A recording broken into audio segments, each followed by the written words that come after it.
He laughed when I asked for money. He laughed when I cried at my father's funeral. He hacked my phone, stalked my dates, and humiliated our kids. He thought he'd get away with everything. He was wrong. This is how I made sure he paid, without breaking a single law. If you love watching Karma land where it belongs, hit like, subscribe, and stay till the end, because this one's satisfying and saved my family. Let's dive in. I used to think marriage meant half the worries, double the comfort. We were two full-time workers with kids, and an apartment that felt like ours. I cooked, I paid bills, I tried to be a partner. He, my ex, liked the good things, flashy TVs, PlayStations, new cars, clothes with labels. I never cared about shopping. I cared about stability, bedtime stories, and saving for snow boots. There were signs, tiny at first, his curious questions when pay came in, the casual check-ins about where the money went. He knew my salary because he had access to my accounts and my phone. I never knew his. He'd shrug off my concerns with a joke or a smile. When I asked for specifics, he was vague.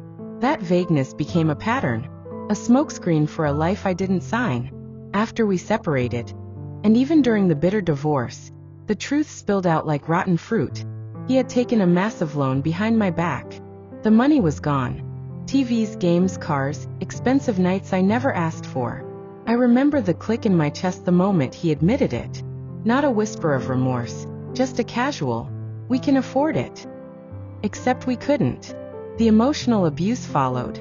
Pressure for intimacy turned into tantrums when I refused. He belittled me. He mocked my grief after my father's death, laughed in my face about it. I remember the room narrowing, my throat filling with glass.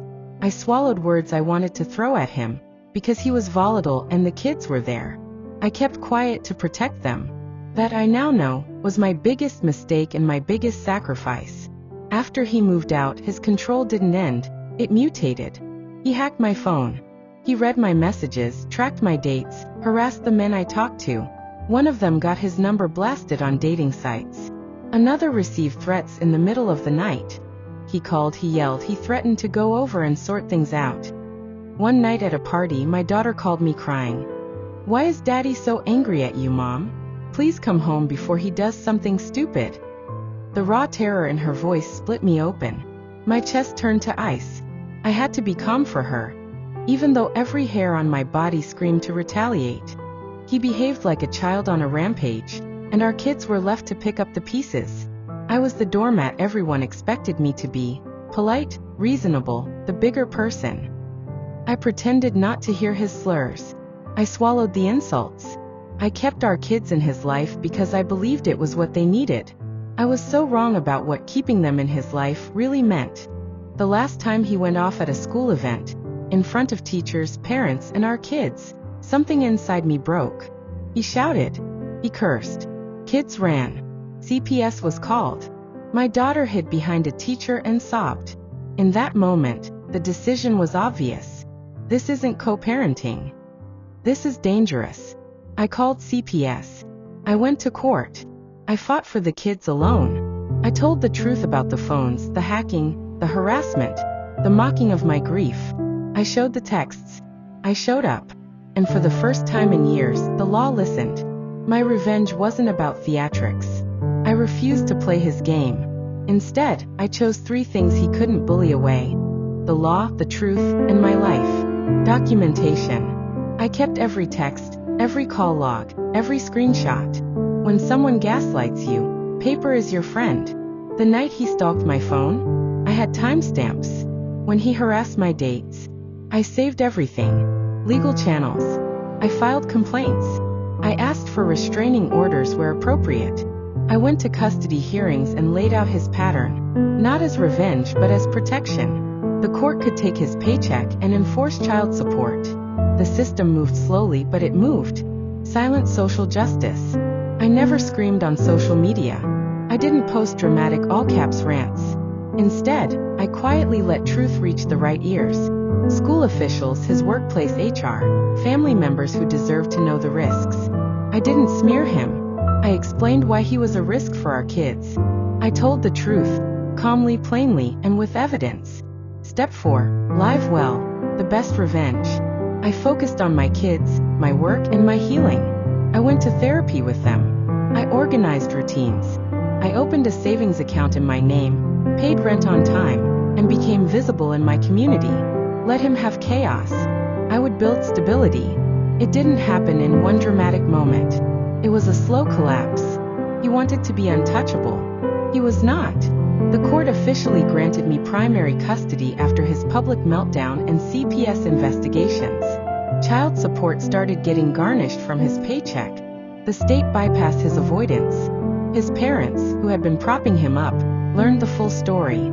They confronted him. His new girlfriend, bless her delusion, sent me a tirade about how I made him pay, not realizing judges ordered it.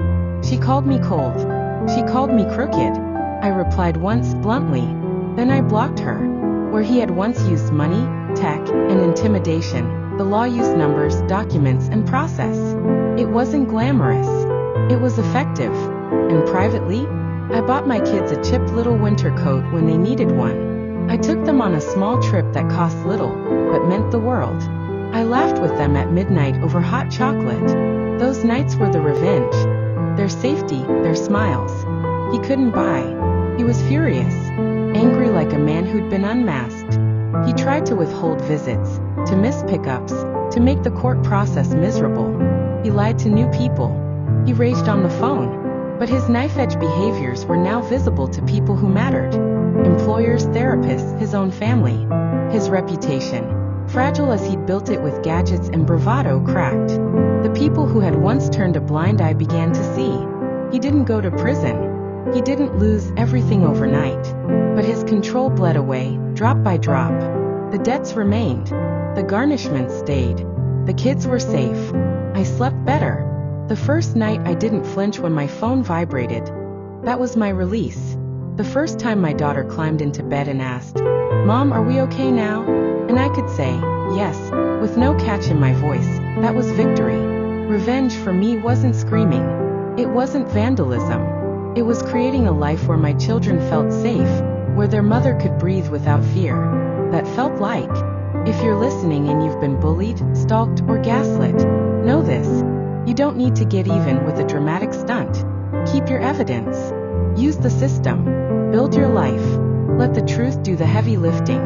It's quieter, and it's far more damaging to those who built their power on. If this story hit you, smash that like button and tell me in the comments. What would you have done differently? Have you ever seen quiet, legal revenge work? Subscribe for more real-life stories where justice is served, not with spectacle, but with grit. And if this helped you, share it with someone who needs to hear they're not alone.